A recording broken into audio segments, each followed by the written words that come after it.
Ich möchte ein Vorbild für die Menschen im Iran sein. Das sagt der Saman Soltani. Sie ist vor einigen Jahren aus dem Iran nach Österreich gekommen, ist eine erfolgreiche Kanutin und Sportlerin. Und jetzt freut es mich ganz besonders, dass ich Sie bei mir begrüßen darf zu einer weiteren Ausgabe von Arena, dem Sportpodcast. Im Vorfeld haben wir schon ein wenig mit ihr gesprochen und sie hat uns gebeten, den Podcast auf Englisch aufzuzeichnen. Dieser Bitte wollen wir natürlich sehr gerne Folge leisten. Also wir werden jetzt in weiterer Folge auch auf Englisch switchen.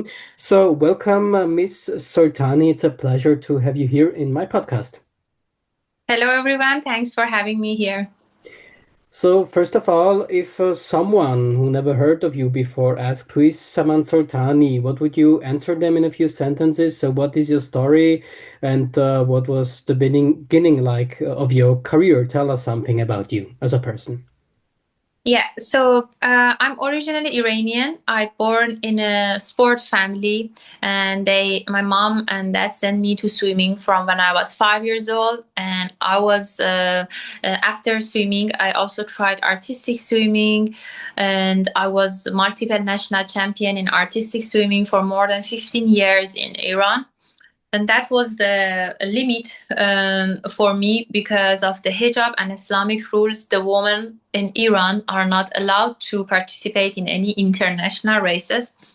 So I always wanted to have something international. My father's biggest regret is he could never see me swim because the men are not allowed to come to the women's swimming pool. He could never see me racing. He could never cheer for me. And I wanted to do something international because I was always dream big. And I also wanted to have my father see me in racing and winning something and share this moment that I win a medal and I'm so happy with my family. And that's why at the age 18, I also started kayaking. And everyone told me it's so late and you cannot start at the age 18 because they asked me what's your goal. And I told them I love to go to the Olympics. And everyone were laughing at me that no, it's not possible. It's too late. And in Iran, our level is so like it is here and the level of the Olympics is here. But I had a dream.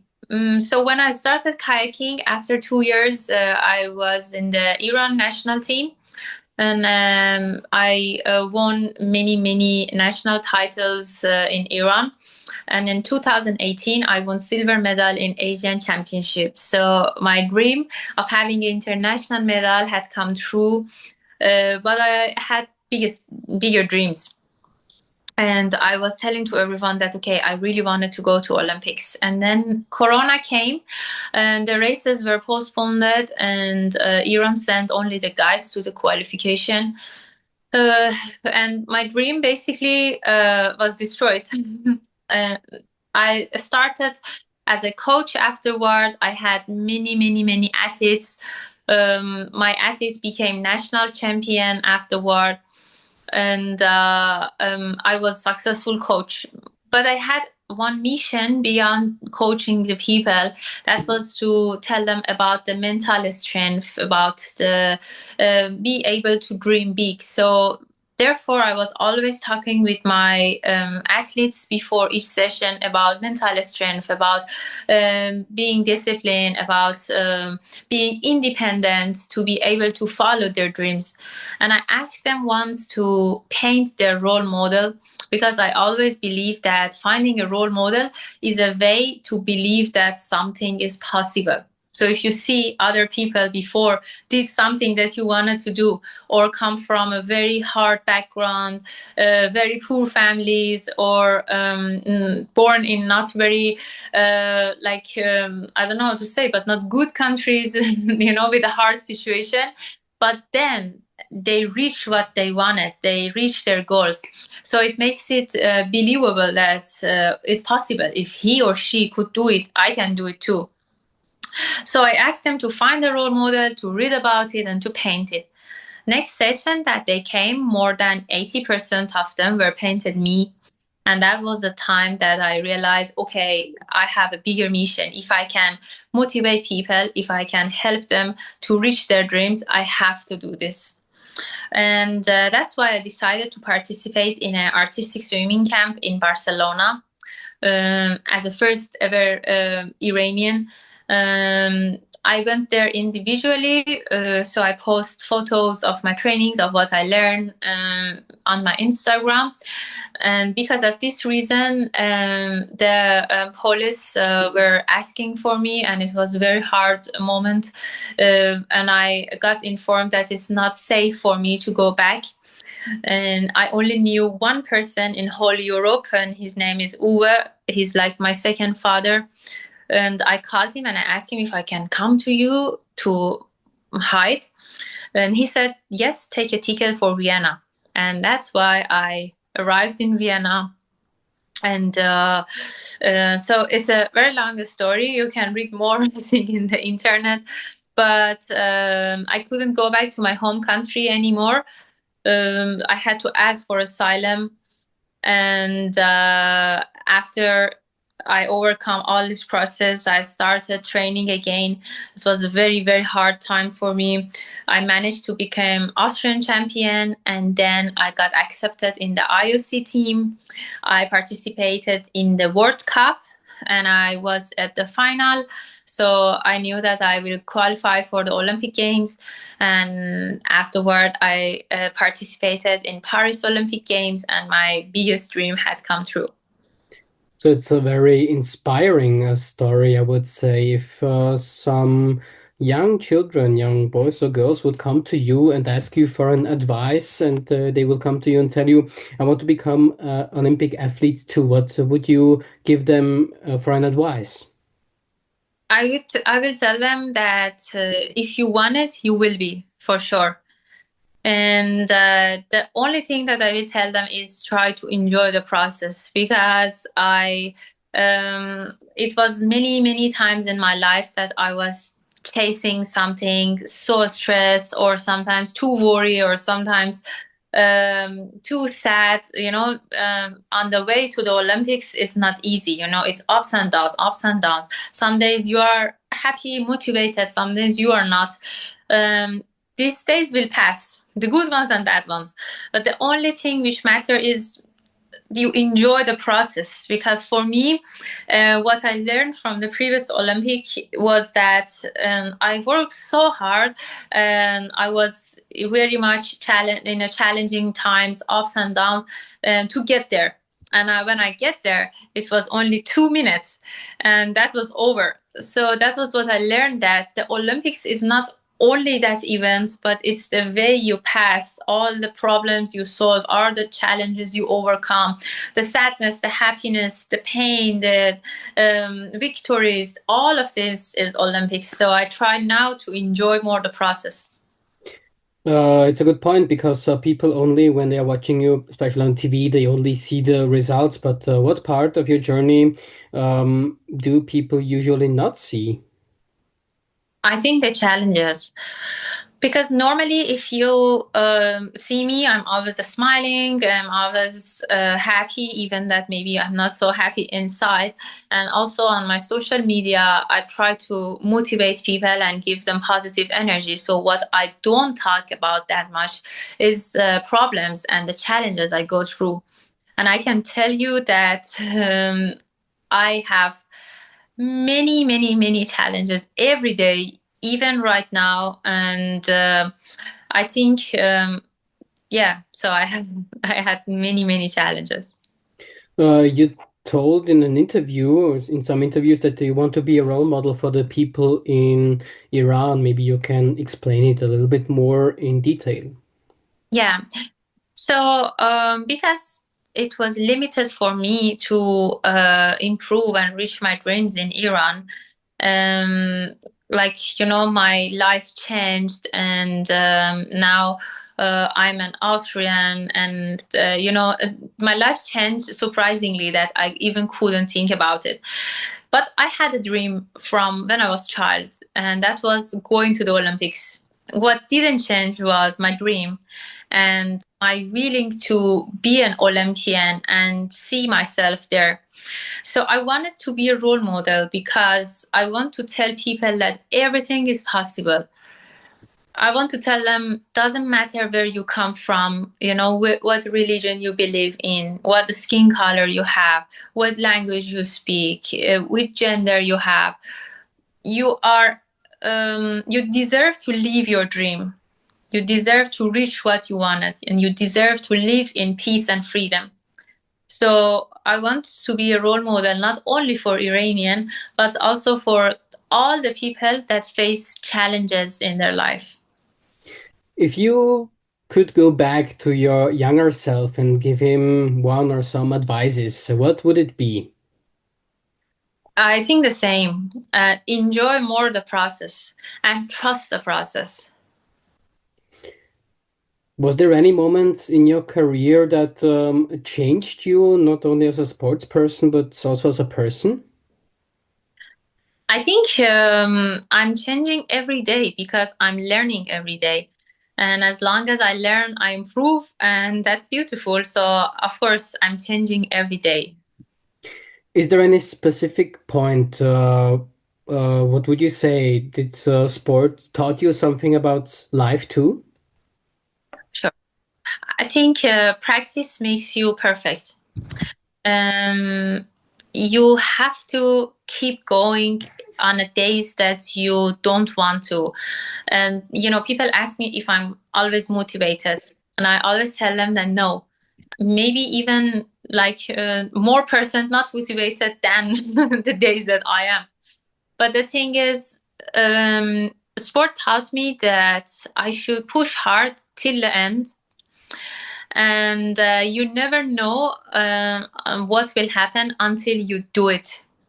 So sometimes you are afraid and you don't know what will be the result. You are standing in the entrance of the tunnel, and it's so dark and you don't know what's other side. But what's matter is to start, to keep going with all you have till the end, and then you will see it will pay off. Honestly, what was the hardest day of your career? Hardest day. I think for me, when I fail, it's hard for my mind, for my body. And harder than that feeling is to overcome that feeling and get back again and try even harder on the days that I'm disappointed, not motivated. And this is the hardest part. And it's very funny because it's not only once, it happens many, many times. And every time I go to this feeling, I know this feeling. I already overcome it many times and I can do it. But it's very hard, because you are full of emotion. You work hard for some specific events. And then if something goes wrong, and it's possible because the races are made for gaining experience, for making mistakes, and that's a very, very hard time for me. But also, I learned that I'm not afraid of making mistakes.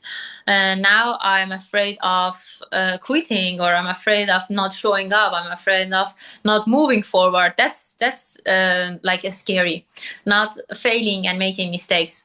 Yeah. Of course, we cannot turn back the time, but is there any specific point or sentence or an advice you wish that someone had told you when you were 16, maybe?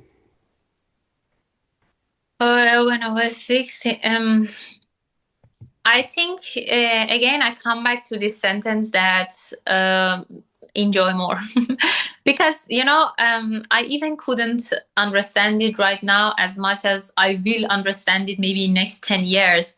It's a process, but the thing is, uh, the for me the aim of whatever I'm doing is to be happy, is to do what I love, and it makes me happy. That's the only main that I have, to do my sports or to follow my dreams, because it makes me happy. So when there will be, of course, challenges on the way, ups and downs, maybe injury, maybe tiredness, maybe um, failing, the things doesn't go on the way you want it. Many, many, many things can happen. But if you have the goal and you will be focused and you will say, I will keep going anyway, you know that it will pass, you know. So for example, sometimes I ask people, when you have a problem, what would you do if you know tomorrow this problem will be solved? I don't know how, but it will be solved.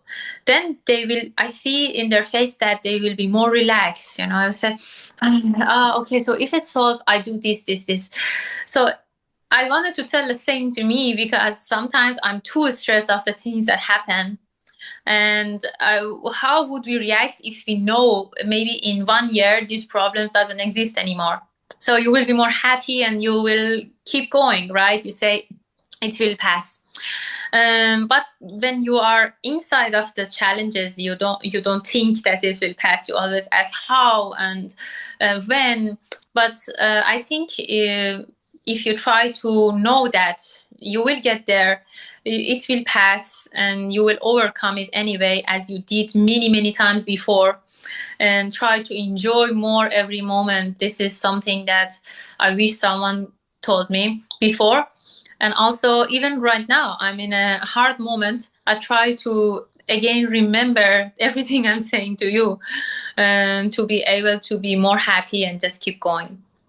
What would you say? What is the biggest difference between really top athletes on the top and, let's say, average athletes? I think it's the mind, the ability to manage the emotion, to be focused, more focused. And I believe the top athletes train hard, as everyone. So I don't know about top athletes and the medium athletes, but I can tell you about top athletes and the champions. Because the medium and top, maybe the trainings will make difference. But we have, for example, top 10 in the world, but only one of them will win. And difference that one, I think, is the mind, that she can manage her emotion and her focus better than the other athletes in that specific moment. You mentioned already at the beginning of the podcast your journey, your really inspiring journey. If you look back at the path you've taken so far, was there any moment where you would say, I'm really proud of it? Is there any moment where you say that you are most proud of it, and why? I think racing at the Olympics is one of the events that I'm most proud of it. And why? Because I born in an Olympic year, and I watched my first Olympic when I was 4 years old. And from that time, I always tell to everyone that I love to go to the Olympics and I will go one day to Olympics. And when I was there, and I tell to myself that the dreams really can come true. We read this everywhere. We hear this from many people, but maybe I would never experience it by myself. But that was a time that I was so proud. I said that I passed all the challenges that was in my way, every doubt, every challenges, and now I'm here. So I was very proud. Is there any specific lesson that your journey taught you in the past? I think keep believing in yourself in hard days, in a good days, and never giving up. Was there any moment where you doubted whether all the work or the hard work was worth it? For sure, many times I thought, it's a feeling that comes to me once in a while, and I'm telling to myself that, am I doing the right thing, and why I have to tolerate all these pains, and like many questions. But you have to find your why. That why are you doing things, and when you find your real why, that's something that makes you keep going in a hard days. When we would talk to each other in maybe 10 years in a podcast, maybe in a few years, so what kind of a legacy do you hope you leave through your work or through your sports? I think one of them is an Olympic medal. And the other one is I am right now building something that goes beyond the medal for me as a person and as a human. And I just made my website and I started to do the podcast and the speeches and doing I am doing some mentor session for the people, for companies. And I think the having a impact on people and being able to motivate many people is something that it's a legacy in my idea. Mm. We just talked before about the really top athletes and what it needs to be really on the top, but many people don't know or don't talk about the inner battles for athletes. What do you think is the biggest inner battle for athletes who wants to reach the top? What is this? Sorry, I didn't understand. What would you say is the biggest inner battle for athletes to reach the top? I think overcome the doubts that you have, because um, everyone has their own doubt, that's their own fear, and overcome that. um know this feeling and be able to deal with it, to work, to keep going even when it's there, it's in your head, it tell you. And I think that's the biggest inner battle, at least for me. What would you say what separates someone who dreams about success from someone who actually achieved it? Action. When you have a dream, you have to break it down to what it needs. And for example, to reach there, I have to do this. And then the important part is to start and take action. And that's what many people are afraid of. And also keep going when you don't know where the next step will take you. It's scary. But the people who achieve something big, they just step in. You will never learn to fly as long as you don't like jump. You have to jump. What is your biggest wish or your goal for the future? Yeah, as I said, I want to be a public speaker, and I want to motivate many people around the world, and to help them to reach their dreams, to help them to dream big, and to tell everyone that everything is possible. So thank you very much for your time. It was a pleasure to talk to you, really inspiring, and all the best, Saman Soltani, for the future. Thank you very much, as well as for you.